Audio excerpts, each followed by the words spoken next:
its petals were open wide, the dandelion looked just like the sun.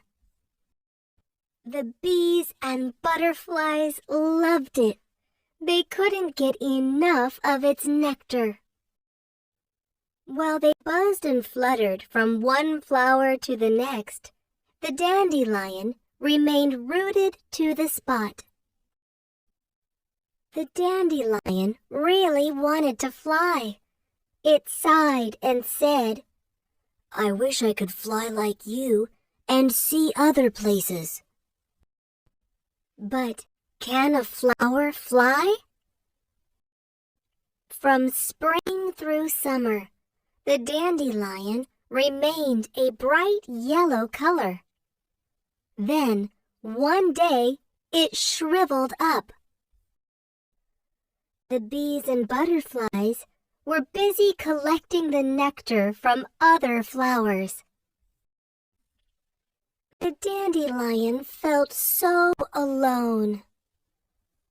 On a starry night, it made its wish again. If only I could fly and see other places. But can a flower fly? The next morning, the dry dandelion slowly opened itself up again. It was now a ball of fluffy white seeds. The dandelion felt so light.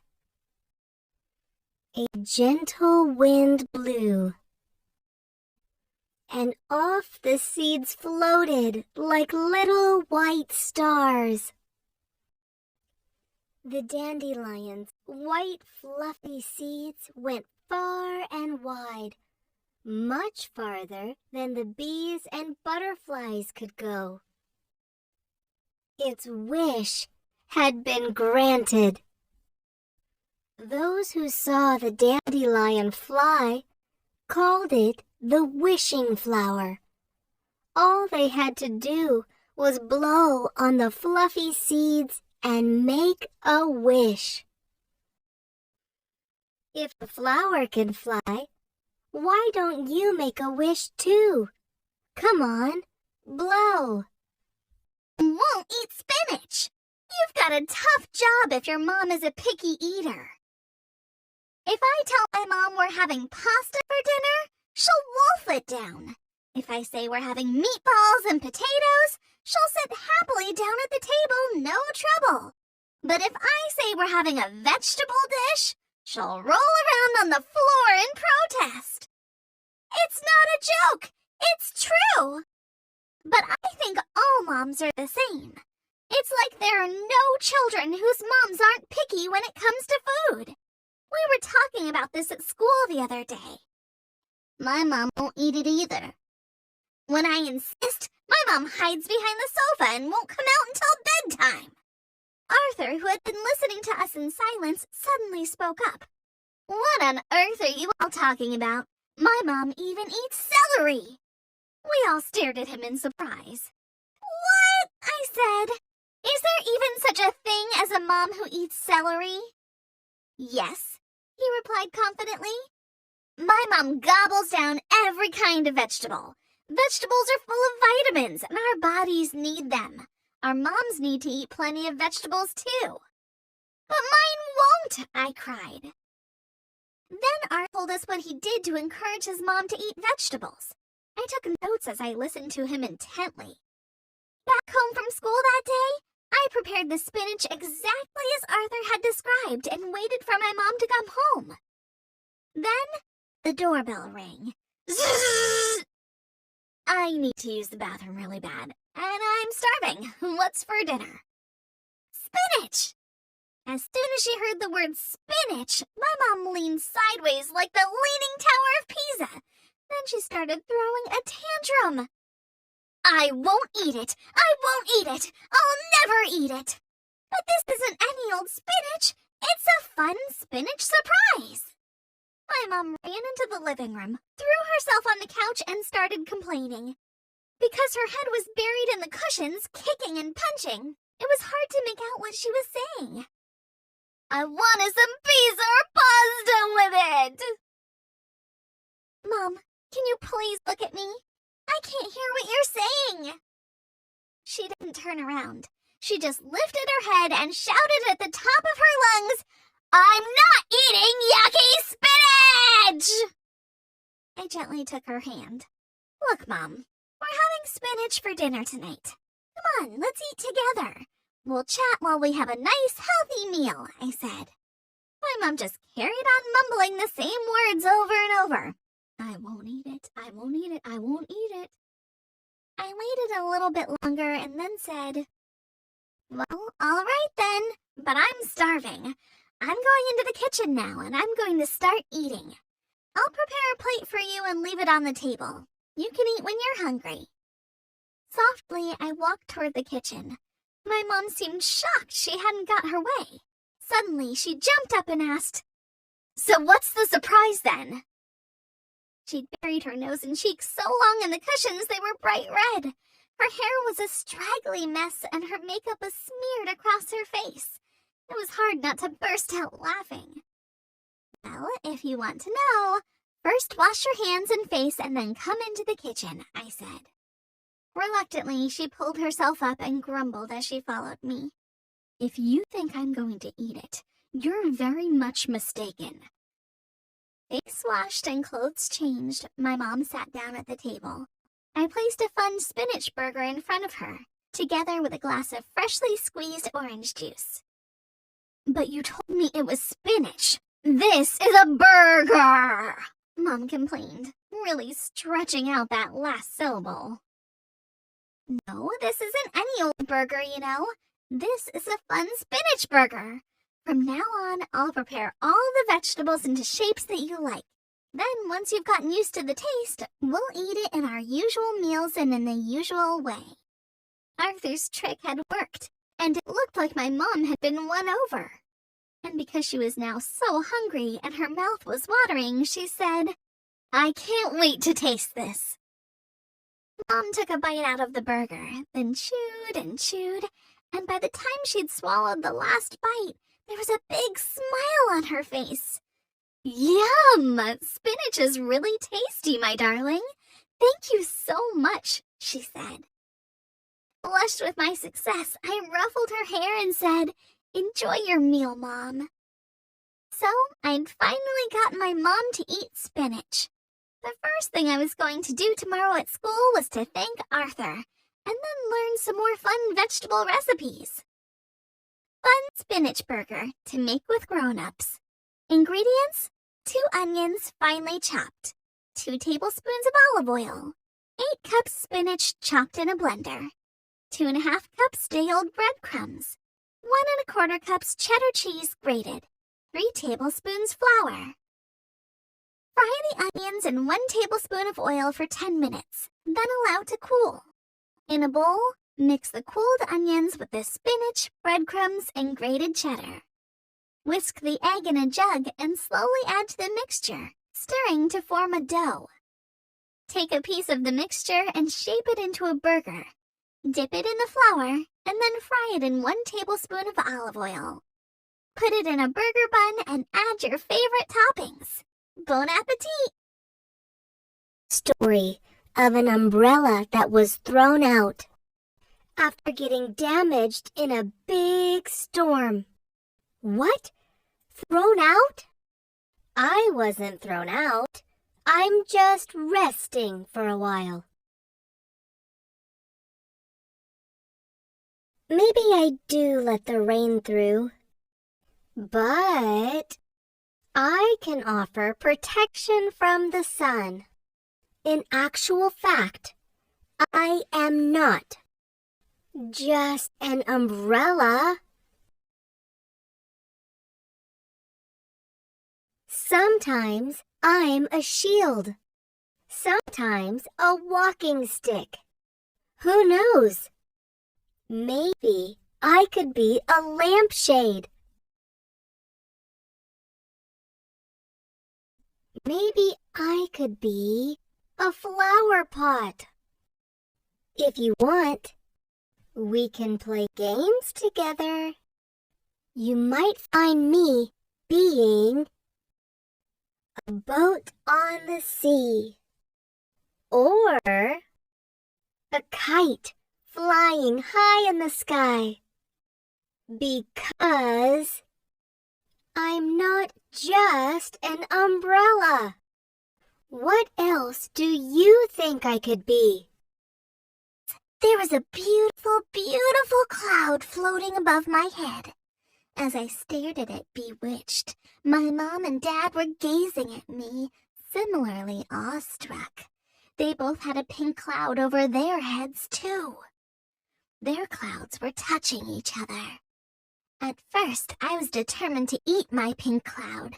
My cloud was fluffy and bright pink and looked delicious. To eat my pink cloud, I needed sharp white teeth and long, strong arms. I had to patiently wait to grow old enough to have them. My hands got big. My arms and legs grew longer. I even managed to stand on my feet. My curiosity grew with me. My pearl-white teeth appeared. I was finally ready. I reached my hand to the sky. Whoa! I couldn't reach it.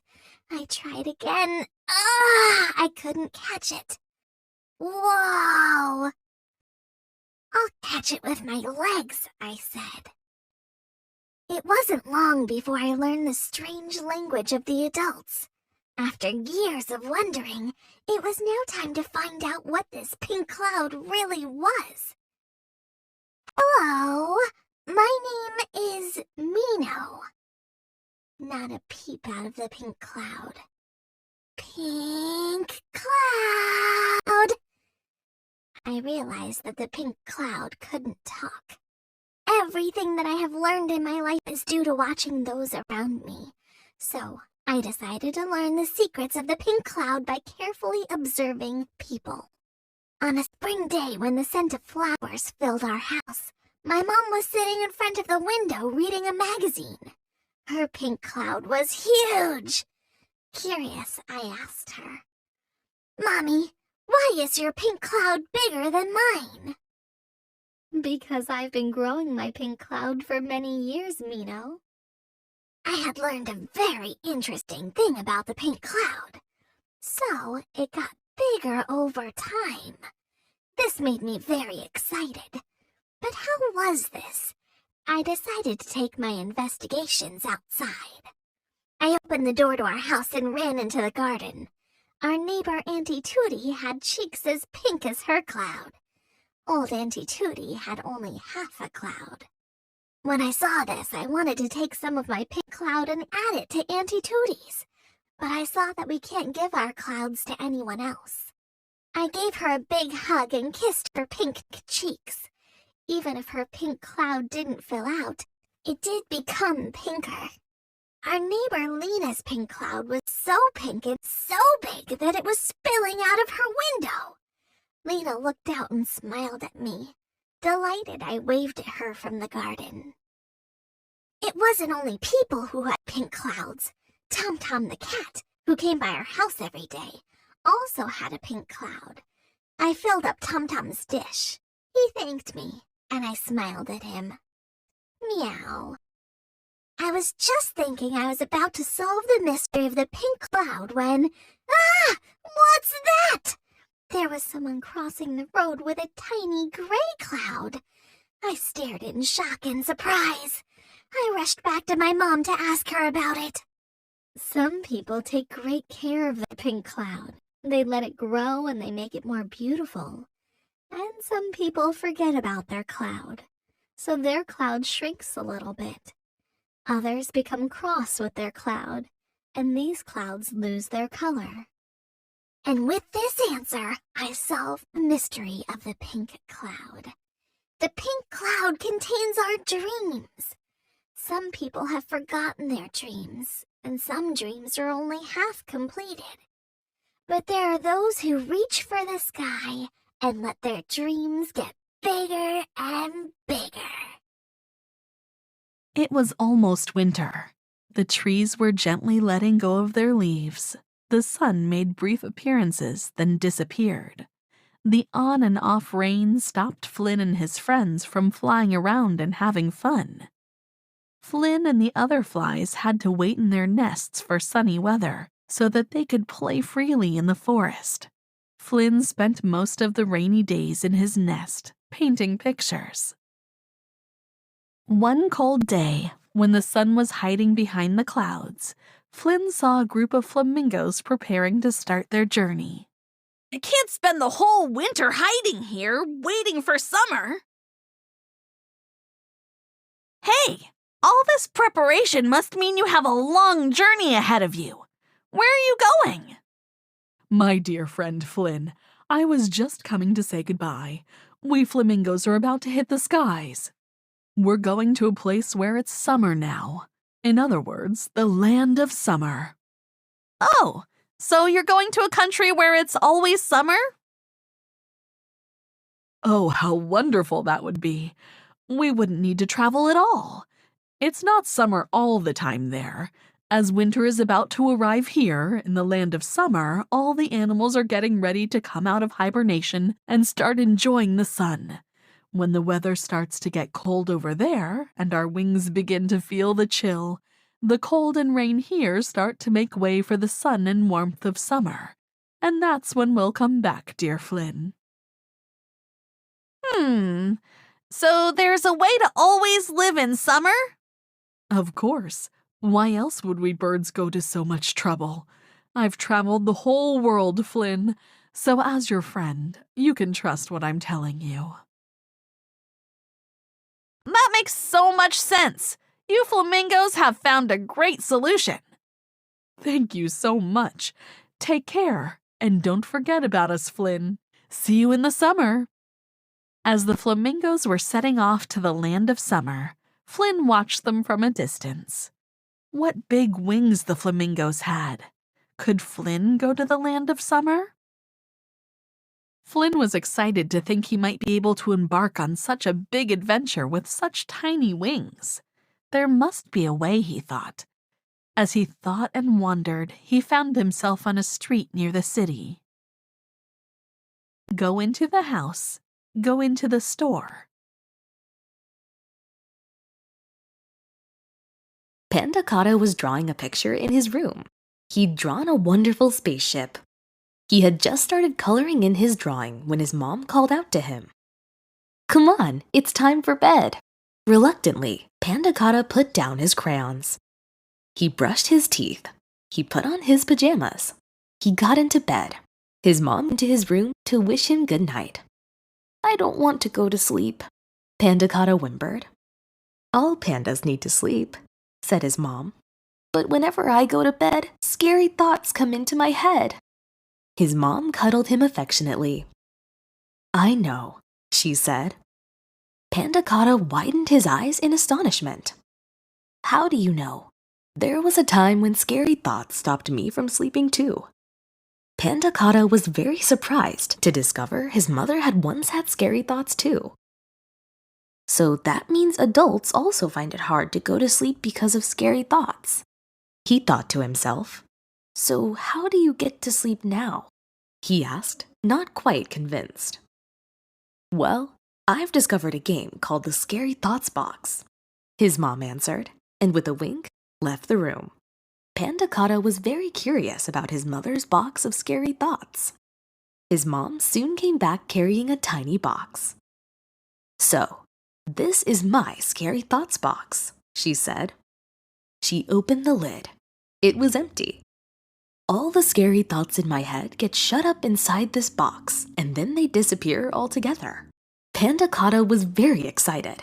If this box worked, then he would be able to get a good night's sleep, and he'd have a fantastic story to tell his friends the next day. "How does it work?" he asked. He was so curious his heart was racing. "Let's try it out and you'll see," said his mom. "Now lie down nice." Panda Cotta stretched out on his comfortable bed. His mom placed the Scary Thoughts box right on top of his tummy. "Relax your arms, your legs, and your whole body. If you want, you can close your eyes too," said his mom. Panda Cotta made his whole body loose and floppy. Now let your scary thoughts come into your mind. Calmly, Panda Cotta started to think about his scary thoughts. When he thought about them quietly like this, they weren't that scary at all. He already felt more comfortable. Carry on thinking about them, said his mom. Let the scary thoughts flood into your mind. Panda Cotta did as his mom asked. Where are the thoughts in your body right now? She asked. In my head, answered Panda Cotta. Now take calm, steady breaths and notice how the thoughts in your head are slowly moving down toward your tummy. Panda Cotta started taking some deep breaths. He was definitely aware of the bad thoughts in his head moving farther down his body. This is amazing, he said to himself.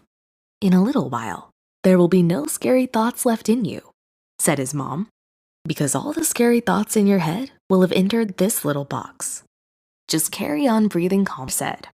With each breath, the scary thoughts were leaving his body and going into the box. Will you let me know when all the scary thoughts are in the box? Panda Cotta waited for all the thoughts in his head to move down to his tummy and then into the box. After a little while, his mind was completely empty, and sweet sleep had started to wrap itself around his whole body. It's finished, he said with a big yawn. Right then, said his mom. Now let's take this box and place it somewhere you can easily see from your bed. When you're about to fall asleep and you know that all your scary thoughts are inside it, you can send any new scary thoughts there too. Said little Panda Cotta. He was so sleepy. He took a quick look at the box and murmured, I love you so much, Mommy. I love you too, said his mom, and bent down to kiss his head. Panda Cotta was already fast asleep. If you too have scary thoughts when you're trying to get to sleep, you can ask your family for a scary thoughts box. Every house will have one, or you can make one together. Loves the magnolia tree. I take after her with my love for the magnolia. It is our garden's pride and joy. When autumn comes, the magnolia tree bears cone-like fruit that are unlike anything you'll see on any other tree. Every autumn, I'm fascinated by the velvety texture outside and the red seeds inside. I close my eyes and touch them. I pick them up from the ground where they fall from the tree and add them to the decorations I've prepared for our home. In winter, Mom and I wipe the snow off the magnolia tree's branches so that they don't break. Even though it loses some leaves in the autumn, the green leaves that remain continue to gleam through the snowflakes. We love watching the snow fall on the magnolia tree.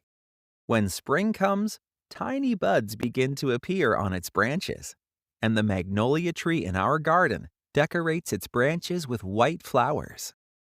The chirping of sparrows on its branches is so lovely that Mom and I drop whatever we're doing, and together we listen to them sing. As summer approaches, its flowers grow bigger and bigger, and our garden is filled with their sweet-smelling perfume. When I wake up in the morning, I open my bedroom window and breathe in this perfume that is fused with honeysuckle. I gaze at the white flowers showing through its green leaves. One day, while playing with my friend, I felt very thirsty. As I entered the kitchen, I was enveloped by the scent of the magnolia flower. I saw a magnolia flower on the table, put my nose against its huge open petals, and took a deep breath. It was as if all the beauties of the 4 seasons were encapsulated in this perfume. Suddenly, Mom said, "Never smell the magnolia flower." I was taken by surprise. All I'd done was smell it. What harm could come from that, I thought. If you smell the magnolia flower, its color will fade and it will wither away, said Mum. The beautiful white flower really did turn brown and began to spread a terrible smell. But I hadn't meant to harm it. In fact, I had only inhaled its scent to describe how beautiful it was. Why had the flower withered? I had watched the magnolia throughout 4 seasons. How could I possibly keep myself from smelling it? I went and stood beside the magnolia tree.